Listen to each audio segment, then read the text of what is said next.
టాటా ఈవీలకు China technology జోడింపు. Indian electrical కార్ల మార్కెట్లో షేక్ అవ్వక తప్పదంటున్నారండి. దేశంలో ఎలక్ట్రికల్ కార్ల మార్కెట్ వేగంగా పెరుగుతున్న నేపథ్యంలో టాటా మోటార్స్ తమ ప్రీమియం ఈవీ ప్రాజెక్టుపై ఫుల్ ఫోకస్ పెట్టింది. అందులో భాగంగానే చైనా ఆటో దిగ్గజం చేరీ నుంచి లేటెస్ట్ ఎలక్ట్రికల్ వెహికల్ ప్లాట్ఫామ్కు లైసెన్స్ పొందేందుకు టాటా ప్రయత్నిస్తున్నట్టు తెలుస్తోంది. టాటా ప్రీమియం ఎలక్ట్రికల్ కార్ల కోసం చేరీ, జాగ్వార్, ల్యాండ్ రోవర్ కలిసి అభివృద్ధి చేసిన ఫ్రీ లాండర్ ప్లాట్ఫామ్ను ఉపయోగించే అవకాశాలు ఉన్నాయి. ఈ వాహనాలను తమిళనాడులో టాటా ఏర్పాటు చేస్తున్న కొత్త తయారీ కేంద్రంలో ఉత్పత్తి చేయాలని కంపెనీ భావిస్తూ ఉన్నట్లుగా చెప్తా ఉన్నారు. 2027లో అవిన్యా ఈవీ కార్ల ఎంట్రీ ఉండబోతోందట. టాటా ఇప్పటికే దేశంలో అతిపెద్ద ఈవీ తయారీ సంస్థగా గుర్తింపు పొందింది. ఇప్పుడు తన ప్రీమియం బ్రాండ్లో అవిన్యా కింద ఫ్యూచరిస్టిక్ ఎలక్ట్రికల్ కార్లను తీసుకురావాలని లక్ష్యంగా పెట్టుకుంది. ఈ బ్రాండ్ కింద కనీసం 2 కొత్త మోడళ్లను ప్రవేశపెట్టే అవకాశం అయితే కనిపిస్తూ ఉంది. అందులో తొలి మోడల్ 2027లో మార్కెట్లోకి వచ్చే అవకాశం ఉందని చెప్తున్నారు.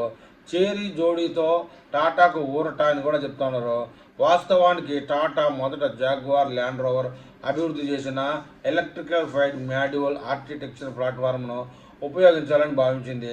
2025 నాటికి అవినయ బ్రాండ్ కార్లను విడుదల చేయాలని కూడా లక్ష్యంగా పెట్టుకుంది. అయితే దేశంలో ఈఎంఏ ఆధారిత వాహనాల తయారీ ప్రణాళికలను జేఎల్ఆర్ విరమించుకోవడంతో టాటా తన వ్యూహాన్ని మార్చుకోవాల్సి వచ్చింది. ఈ పరిస్థితిలో చెరీ ప్లాట్ఫామ్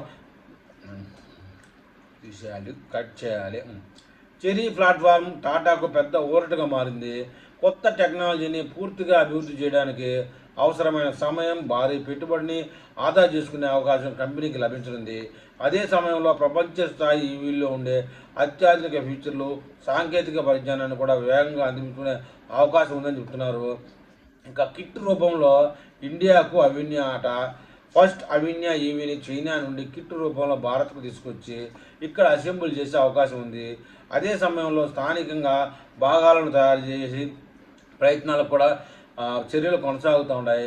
రెండో మోడల్ 2029లో విడుదలయ్యే అవకాశం ఉండగా భవిష్యత్తులో మరో 2 ప్రీమియం ఈవీలను కింద ఈ బ్రాండ్ కింద ప్రవేశపెట్టే అవకాశాలు కూడా ఉన్నాయని తెలుస్తోంది. టాటాతో జోడీని మొత్తం మీద చెరీ కంపెనీ కన్ఫర్మ్ చేసిందని చెప్తున్నారు. చెరీ సంస్థ కూడా టాటాతో భాగస్వామ్యాన్ని ధృవీకరించింది. ఇప్పటికే జేఎల్ఆర్తో తమకున్న విజయవంతమైన అనుబంధానికి ఇది కొనసాగింపుగా ఉంది. టాటా ప్యాసింజర్ వాహన విభాగానికి సరఫరాదారుగా వ్యవహరించినట్లు కూడా తెలిపింది. చెరీ ప్రస్తుతం చైనాలోని అతిపెద్ద ఆటోమొబైల్ ఎగుమతిదారుగా కొనసాగుతూ ఉంది. కంపెనీ విదేశీ మార్కెట్లలో భారీగా వృద్ధి సాధిస్తూ ఉంది. మే 2026లో చెరీ మొత్తం 2,31,000 వాహనాలను విక్రయించగా అందులో 1,77,000 యూనిట్లు విదేశీ మార్కెట్లో అమ్ముడయ్యాయని సమాచారం అండి. ఏదైనా టాటాకు చైనా టెక్నాలజీ యాడ్ అయితే బెటరే అంటున్నారు మరి నిపుణులు. మరి ఈ విషయంలో టాటా కార్ల లవర్స్ ఏమని కామెంట్ చేస్తారో చూద్దాం.